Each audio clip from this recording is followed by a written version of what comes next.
और उनके पति आलोक मौर्य की खबरें सुर्खियों में आने का असर बिहार के बक्सर में दिखाई दिया, जहां पिंटू नाम के एक आदमी पर उनकी अपनी पत्नी की पढ़ाई छुड़वाने का आरोप लगा दिया। पत्नी के मुताबिक उनके पति को इस बात का डर सताने लगा कि कहीं वो भी अधिकारी बनने के बाद उनसे रिश्ता न तोड़ लें, और इसी डर की वजह से बक्सर जिले में रहने वाले पिंटू ने अपनी पत्नी की पढ़ाई छुड़वा दी। जानकारी के मुताबिक पिंटू की पत्नी खुशबू उत्तर प्रदेश के प्रयागराज में रहकर बिहार प्रशासनिक सेवा की तैयारी कर रही थी, लेकिन उनका कहना है कि यूपी की पीसीएस अधिकारी ज्योति मौर्य की कहानी सामने आने के बाद उन्होंने अपनी पत्नी को वापस अपने गाँव बुला लिया।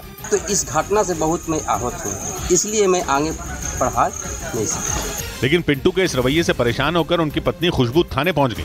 हर कोई एक जैसा नहीं है, हम नहीं ऐसा करेंगे। जिसके बाद पुलिस अधिकारियों ने पिंटू को समझाने की कोशिश की, लेकिन एसडीएम ज्योति मौर्य के पति आलोक मौर्य की हालत देखकर उन्होंने पत्नी को पढ़ाने से साफ मना कर दिया।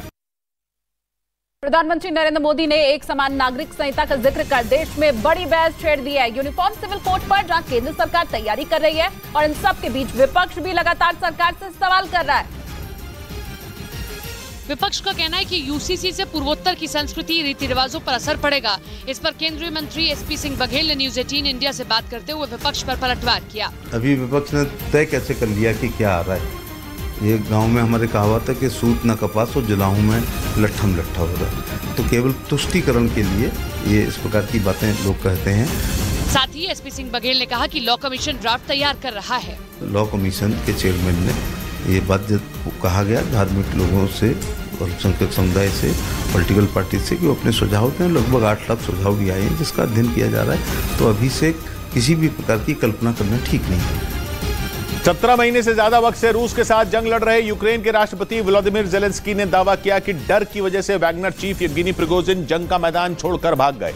स्पेन के मीडिया को दिए एक इंटरव्यू में ज़ेलेंस्की ने तो यहां तक दावा कर दिया कि युद्ध के दौरान यूक्रेनी सेना ने वैगनर ग्रुप के हजारों लड़ाकों को ढेर कर दिया और कई इलाकों से उन्हें खदेड़ दिया। स्पेन के मीडिया के मुताबिक ज़ेलेंस्की ने दावा किया कि यूक्रेन के सैनिकों ने अकेले पूर्वी यूक्रेन में 21,000 वैगनर लड़ाकों को मार डाला, जबकि इस दौरान 80,000 वैगनर लड़ाके घायल हो गए।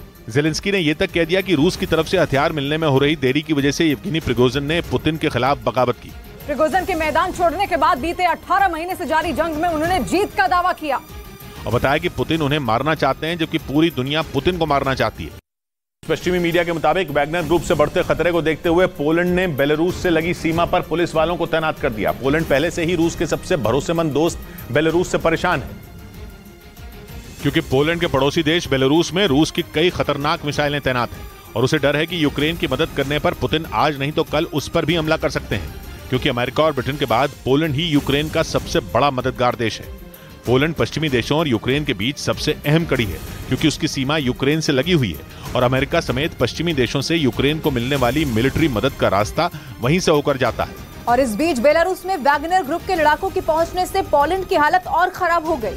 पश्चिमी मीडिया ने दावा किया कि पोलैंड इस बात से खौफ में है कि ये लड़ाके कभी भी उसकी सीमा में घुस सकते हैं। इसी वजह से पोलैंड ने बेलारूस से लगी सीमा पर पुलिस वालों को तैनात कर दिया।